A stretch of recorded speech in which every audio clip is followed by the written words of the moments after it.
ሰላም እንዴት አድራችኋል? ውድ ቤተሰቦች የሐሙስ ማለዳ ስፖርታዊ መረጃዎችን ይዤላችሁ ቀርቤያለሁ። አብራችሁን ቆዩ። ሞባይል አብርሃም ነኝ።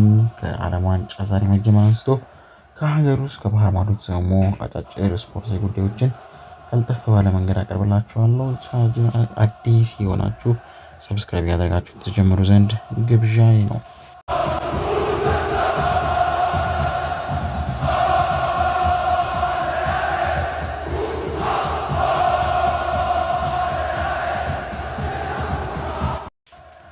በቅድሚያ ከሀገር ውስጥ መረጃዎቻችን እንጀምራለን። ኢትዮጵያን አትሌቶች የደመቁበት የዳይመንድ ሊግ ውድድር መካሄዱን ቀጥሏል። ትናንትና በኦስሎ ዳይመንድ ሊግ የ3000 ሜትር የሴቶች ውድድር ኢትዮጵያን አትሌቶች ከአንደኛ እስከ አራተኛ ደረጃ ያለውን ደረጃ በመያዝ አሸንፈዋል። በኖርዌይ ኦስሎ በመካሄድ ለሚገኘው የዳይመንድ ሊግ ውድድር በሴቶች የ3000 ሜትር ርቀት በበላይነት ማጠናቀቃችን ነው እንግዲህ የተገለጸው። በውድድሩ አትሌት ፍሬኒ ኃይሉ ርቀቱን በ8 ደቂቃ ከ24 ሰከንድ ከ22 ማይክሮ ሰከንድ በአጠቃላይ አንደኛ ደረጃ በመግባት የወቅቱን የዓለም ፈጣን ሰዓት በማስመዝገብ አሸናፊ መሆን ችላለች። ሌላኛው ኢትዮጵያዊት አትሌት ልክና አምባው በ8 ደቂቃ ከ25 ሰከንድ እንዲሁም ደግሞ ከ15 ማይክሮ ሰከንድ ሁለተኛ ደረጃ ይዛ ስታጠናቀቅ አትሌት ሰናይት ጌታቸው በ8 ደቂቃ ከ25 85 እንዲሁም አትሌት ሀዌ አበራ ደግሞ በ8 ደቂቃ ከ27 ከ18 ማይክሮ ሰከንድ የራሳቸውን የግል ምርጥ ሰዓት በማሻሻል ሶስተኛና አራተኛ ደረጃ በመያዝ ውድድሩን አጠናቀዋል። በዚህ መሰረት በኦሶሎ ዳይመንድ ሊግ የሴቶች 3000 ሜትር ከአንደኛ እስከ ሁለተኛ ያለውን ደረጃ በሙሉ ኢትዮጵያውያን አትሌቶች የበላይነት ነው ማጠናቀቅ የቻሉት ማለት ነው። ይህ ድል በሴቶች ብቻ አይደለም በወንዶችም የተከተለን ነበረ። አትሌት አዲሱ ይሁኔ በኦስሎ ዳይመንድ ሊግ የ5000 ሜትር ውድድር አሸንፏል። ታዲያ በ2026 እየተካሄደ በሚገኘው የኖርዌይ ኦስሎ ዳይመንድ ሊግ ውድድር በአስደናቂ አጨራረስ ይሁኔ አዲሱ ይሁኔ ሻምፒዮን መሆን ችሏል። አትሌቱ ታዲያ ርቀቱን ለማጠናቀቅ 12 ደቂቃ ከ47 ሰከንድ ከ62 ማይክሮ ሰከንድ የወሰደበት ሲሆን ይህ የሚያስመዘገበው ሰዓት የወቅቱ የዓመቱ ፈጣን ሰዓት ሆኖ ተመዝግቧል። በዚህም የ5000 ሜትር ውድድር ላይ የተካፈሉት ሌሎች ኢትዮጵያውያን አትሌቶች መዝገቡ ስሜ 7ኛ ደረጃ ይዞ ሲያጠናቅቅ አትሌት ቢኒያም መሀሪ ደግሞ 9ኛ ደረጃ በመያዝ ውድድሩን አጠናቋል። አትሌት አዲሱ ይሁኔ ከሁለት ሳምንት በፊት በቻይና በተካሄደው የሺያመን ዳይመንድ ሊግ ውድድር በ5000 ሜትር ርቀት በተመሳሳይ አንደኛ መውጣቱ ይታወሳል። በቀጣይ በዓለም አትሌቲክስ ሻምፒዮናና በኦሎምፒክ ኢትዮጵያን ያስጠራል ተብሎ የሚጠበቅ ድንቅ አትሌት ነው።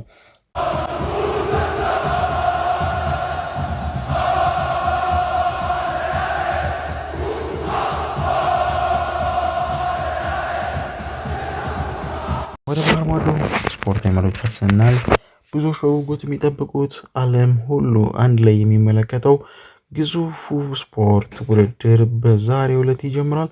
አሜሪካ፣ ካናዳና ሜክሲኮ በጋራ የሚያዘጋጁት 23ኛው የዓለም ሀገራት ዋንጫ በታላቅ ድምቀት ምሽት 4 ሰዓት ሲል በሜክሲኮና ደቡብ አፍሪካ ይከፈታል ማለት ነው። ታዲያ የዘንድሮ ዓለም ዋንጫ ገና ከወዲሁ ብዙ ነገሮችን ያስባለ ነበር። ከአሜሪካ ዝግጅት አንጻር እየተሰሙ ከሚገኙት ወሬዎች አንጻር ከፖለቲካና መሰል ጉዳዮች ጋር በተያያዘ ይህ ዓለም ዋንጫ ሌላ ምዕራፍ የያዘባቸው ሁኔታዎች ነበሩ። የአየር ንብረቱ፣ የሰዓት አለመመቻቸት፣ ብዙ የተባለለት ዓለም ዋንጫ እነሆ ዛሬ ቀኑ ደርሶ የሚጀመርበት ላይ ደርሰናል። እንዲጠብቃችሁት ዓለም ዋንጫውን እንዴት እያገኛችሁት ነው? ውድድሩ ምን ሊመስል ይችላል? በምንስ መንገድ ፍጻሜውን ያገኛል የሚለውን ጥያቄ እናንተ ተወቁላችሁ።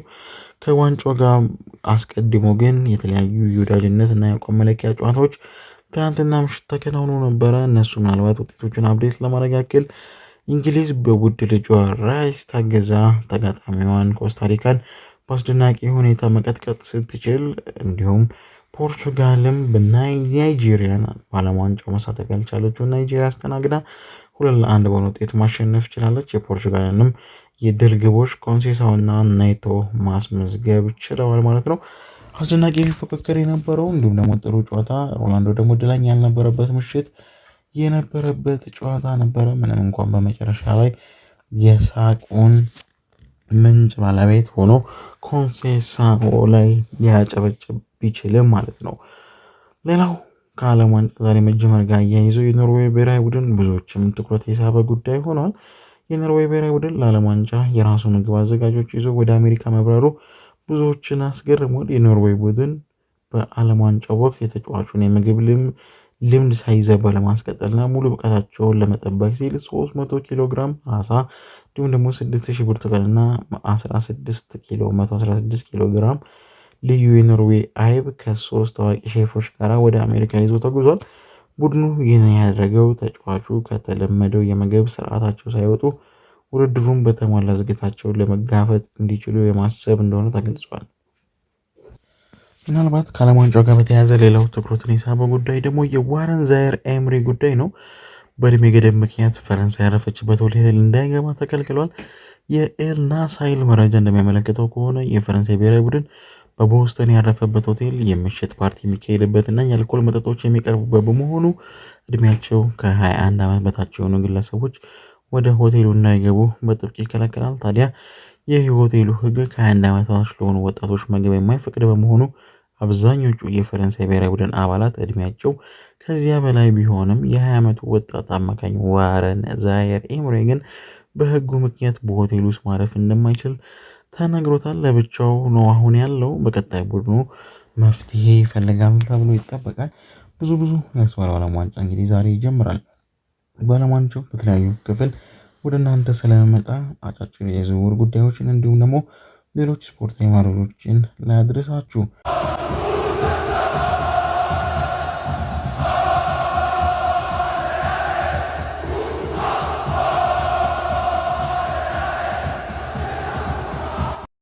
ኤቨርተን በበርንሌይ ተከሷል። እንዲሁም ደግሞ የሊጉ ክለቦች ደግሞ በኤአይ የታገዘ የዝውውር እንቅስቃሴ ለማድረግ ማቀዳቸውን የተሰማው። በፋይናንስ ደንብ ጥሰት የተከሰሰው ኤቨርተን ለበርንሌይ 35 ሚሊዮን ፓውንድ ካሳ እንዲከፍል ተፈርዶበታል። የእንግሊዙ በርንሌይ በኤቨርተን ላይ ፒኤስአር በመጣሱ ምክንያት እንዲከፍል ተፈርዶበታል። የእንግሊዙ በርንሌይ በኤቨርተን ላይ ፒኤስአር በመጣሱ ምክንያት መስርቶ በነበረው የካሳ ክስ የ7 ሚሊዮን ፓውንድ ውሳኔ በማግኘቱ በይፋ ተረጋግጧል። በርንሌይ መጀመሪያ ላይ የደረሰበት የገንዘብ ኪሳራን በማስላት ከ50 ሚሊዮን ፓውንድ በላይ ጠይቆ የነበረ ቢሆንም ፍርድ ቤቱ ከክለቡ የ35 ሚሊዮን ፓውንድ ገደማ የካሳ ክፍያ ከተጨማሪ ወለድ ጋር እንዲያገኙ ወስኗል። የሁለቱ ክለቦች የህግ ክርክር መነሻ ኤቨርተን በ2023 የፋይናንስ ደንብ በመጣሱ መጀመሪያ 10 ነጥብ ተቀንሶበት በኋላ ላይ ደግሞ በይግባኝ ወደ 6 ነጥብ ዝቅ ማለቱን ተከትሎ የመጣ ነው። ታዲያ በወቅቱ ጉዳይ በሚመለከተው የፋይናንስ ዓመት በርንሌይ ከእንግሊዝ ፕሪሚየር ሊግ ወደ ሻምፒዮንሺፕ መውረዱ ይታወሳል። በርንሌይ በፍርድ ቤት ባቀረበው መከራከሪያ የኤቨርተን የነጥብ ቅጣት ደንቡ በተጣሰበት በዚያኛው ውድድር ዘመን ላይ ተፈጻሚ ቢሆን ኖሮ ክለቡ በፕሪሚየር ሊጉ መቆየት ይችል እንደነበር በማስረዳት የካሳ መብት እንዳለው አረጋግጧል። በፍርድ ቤቱ ውሳኔ ያልተደሰተው ኤቨርተን በበኩሉ ውሳኔውን ባለመቀበል የይግባኝ አቤቱታ ለማቅረብ እየተዘጋጀ መሆኑ ታውቋል ማለት ነው። ሌላኛው ጉዳያችን ደግሞ ሊሆን የሚችለው ከዝውውር ጋር በዚሁ መንደርደራም እንዲሆነን የእንግሊዝ ፕሪሚየር ሊግ ክለቦች በዝውውር ገበያው ላይ የበላይነትን ለማግኘት በአርቲፊሻል ኢንተለጀንስ የታገዘ ቴክኖሎጂ ሊጠቀሙ መሆኑን ተሰምቷል። የቴሌግራፉ ጸሐፊ ማትሎ እንዳስነበበው ከሆነ ቢያንስ 3 ታዋቂ እንግሊዝ ክለቦች በዝውውር ገበያው ላይ ተፎካካሪዎቻቸውን ባህሪና የውሳኔ አሰጣጥ ሂደት አስቀድሞ መገመት የሚያስችል በአርቲፊሻል ኢንተለጀንስ ላይ ወይም ደግሞ ኤአይ ላይ የተመሰረተ ቻትቦት ለመጠቀም እያጤኑ እንደሚገኙ ነው የተገለጸው። የዚህ ቴክኖሎጂ ዋና ዓላማም ተቀናቃኝ ክለቦች በዝውውር ገበያው ላይ ሊያደርጉት የሚችሉት እንቅስቃሴን አስቀድሞ በመተንበይ ክለቦች የሚፈልጓቸውን ተጫዋቾች በሚያስፈርሙበት ወቅት የተሻለ መደራደር አቅምና ስትራቴጂ እንዲኖራቸው ለማስቻል እንደሆነ ነው የተገለጸው። ቴክኖሎጂውም ወደ ስራ ለማስገባት የመጀመሪያ ደረጃ ውይይቶች መጀመራቸው ነው የተገለጸው ማለት ነው። በዚሁ ወደ ዝውውር መረጃዎቻችን ስናመራ ፒኤስጂ ማይክል ኦሊሴን የግላቸው ለማድረግ ከፍተኛ ፍላጎት ማሳየታቸው ተገልጿል። ይህንን ተከትሎ ዝውውሩን በተመለከተ የተጫዋቹን አንዳንድ ሁኔታዎች ማጤን መጀመራቸውን ለክለቡ ቅርበት ያለው ላይኪፕ አስነብቧል። አልሂላል የኖቲንግሃም ፎረስት አሰልጣኝ ቪቶር ፔሬራን የግላቸው ለማድረግ እንቅስቃሴ የጀመሩ ሲሆን ከፍተኛ ደሞዝ ሊያቀርቡለት ዝግጁ እንደሆኑም ተገልጿል። ከሲሞኔ ኢንዛጊ ጋር ክለቡ ላለመቀጠል መወሰኑ ነው የተሰማው። ቶተናም ሉካስ ቼቬሊየርን ለማስፈረም ለፒኤስጂ ጥያቄ ማቅረቡ ነው የተሰማው። ሊቨርፑል የንዲያሜንዲን ወደ ስቡ ለመቀላቀል ጥርሱን ነክሶ እየሰራ ሲሆን ዝውውሩን ለማሳካትም ለተጫዋቹ ከፍተኛ የገንዘብ ማማለያ እንዳቀረበ ተገልጿል። ፒኤስጂ ለተጫዋቹ ፍላጎት ቢኖረውም ሆኖም ግን እንደ ባርኮላ፣ ራሞስ እና ኪንግ ኢን ያሉ ተጫዋቾች ክለቡን መልቀቅ ላይ የተመሰረተ ስለሆነ ሞሐመድ ሳላህን የለቀቁት ሊቨርፑሎች ጋር ያመራል የሚል የብዙዎች ግምት ሆኗል። የቪፍ ቢሱማ ኮንትራቱ ሲጠናቀቅ ከቶተንሃም ጋር በነፃ ዝውውር እንደሚለያይ ተገልጿል። ክርስቲያን ፓላስ ራሽፎርድን ለማስፈረም ለማንቸስተር ዩናይትድ የ30 ሚሊዮን ፓውንድ ጥያቄ ለማቅረብ እያዘጋጀ እንደሆነ ነው የተሰማው። ባርሳ ለራሽፎርድ 26 ሚሊዮን መክፈል አሻፈረኝ ብለዋል። አሰልጣኞችን የተመለከተ መረጃ ለማድረስ ያክል ኬራን ማኬና ከኢፕስዊች ኃላፊነቱ በገዛ ፈቃዱ ለቋል። ማረፍ ፈልጋለሁ፣ አሁን ትኩረቴን በራሴ ላይ አድርጋለሁ ሲል ኬራን ማኬና ኢፕስዊችን ወደ ሊጉ ካሳደገ በኋላ ለቆታል። ታዲያ ይህንን ተከትሎ የእሱ ምትክ እንዲሆኑ ክለቡ ሊያም ሮዚነር እና ጋሪ ኦኔልን በዋና አማራጭነት ማጨቱ ነው የተሰማው። ሌላው ፉልሃም ማርኮ ሲልቫን ለቤኔፊካ አሳልፎ የሰጠው ፉልሃም ከአሰልጣኛቸው ጋር ከተለያዩ በኋላ በርካታ እጩዎችን እየገመገሙ ይገኛል። የሱን ኃላፊነት ለመተካት ታግዳ አሁን ላይ ሩበን አሞሪም እና የፓልሜራሱ አቤል ፌሬራ የመጨረሻ እጩ ስለመሆናቸው ነው የተሰማ የሚገኙ ማለት ነው።